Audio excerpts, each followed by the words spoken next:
Well, in some ways, you don't have to worry too much about that because you concentrate on a small number of people who influence the 51%. The 51% is important. They have to endorse the government, and their endorsement will allow certain governments to exist. But you have to have people in leadership to espouse something worth believing in. So I've challenged the status quo. People, the 51% or greater, endorse the system because we've been taught to for the last 100 years, whether it's foreign policy or monetary policy or welfare system or the inflationary system. It's been endorsed. It's been taught to. Even those individuals over this last century had instincts that opposed this. They were browbeaten. The system browbeats them. The media browbeats them. The schools, the movies, and the government, till the point where you're told that you're unpatriotic and you're stupid, and therefore you don't stick to your guns. But now that this is coming unglued, I think the opportunity presents itself to allow something else to come about. And I think the young people especially are aware of the seriousness. They're more prone to believe in principle and to look for consistency. So I think the opportunity is there. I think I happen to be at the right place at the right time. But I think there's a great need for this message. It's not a Ron Paul message. It's really a message that's been around for a long time. It's a continuation of what the founders actually dealt with in our early history. And right now, I'm excited because the young people have, been attracted to these views.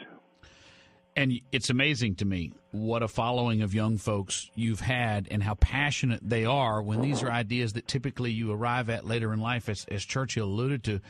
There are a number of things I want to get to. I'm trying to decide exactly. You did not endorse Mitt Romney. Why? I didn't have enough agreement with him on his views, and I didn't want to endorse the views. I happened to have gotten along with him real well, and he was probably one that I talked to and was friendly with as much as any of them, when we did our debates. But I think he understood me pretty well, and I understood him. And, when we talked about family and children and all, we did quite well. But, he didn't quite come close to what I was trying to say, on the foreign policy. Didn't have a lot of interest in monetary policy and that sort of thing. So I just didn't want to endorse somebody that really wasn't going to do, I didn't think would do a whole lot to move in the direction that I was trying to go. In the long run, is the Republic better off that he lost? Oh, I don't think better off. You could make the case for either way, and I sort of come down on it doesn't make a whole lot of difference. There's a different flavor, and I know generally how you feel and how I feel generally, and a lot of people that listen to you feel, about our current president. But the current president hasn't really changed foreign policy. He doesn't change monetary policy from the Republicans.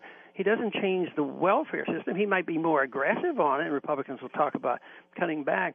But the system is ingrained with interventionism, intervene in our personal lives, intervene in the economy, intervene in the affairs of other nations. And Republicans and Democrats, although they have strong rhetoric and they seem to be fighting and all, I think there are some people, I think there are some very powerful, wealthy people that are global in nature that really didn't care that much. I think their interests would be protected, with either president.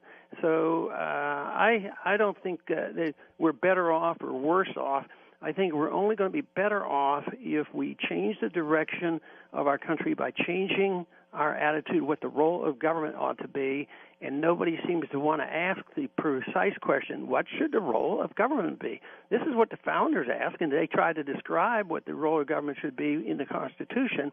But today the role of government for 90% of the people in government is always run the nanny state, have a welfare system, print the money when you need it. Deficits don't matter that much. We have an obligation to be involved in other countries, and that if we don't like somebody, we send them a drone missile over there and kill them, even if we kill a bunch of kids.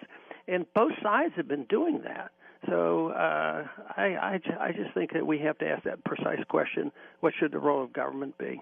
Ron Paul is our guest. Am I hearing you say in that last answer that there's not a dime's worth of difference between the two parties?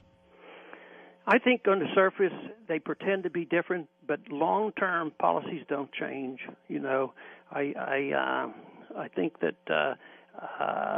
from my viewpoint of strict philosophy, I don't think there's a whole lot of difference. But I don't even think they pretend there'd be a lot of difference. They want to, sort of meld themselves into the same thing. You know, Republicans don't want to be seen as being cold-hearted and not believe in the welfare state. You know, they have to, endorse that.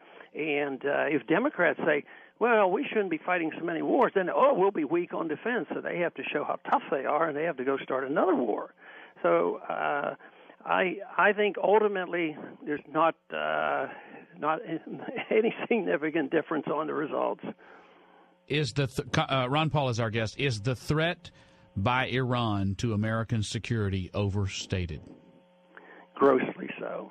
I mean, it's a third world nation, and they don't have a significant army. They don't have intercontinental ballistic missiles, and they've been harassed for a long time. They haven't invaded a neighboring country in centuries, and if we're honest with ourselves, we can look and see why are they angry at us? Why are they annoyed with the U.S. government?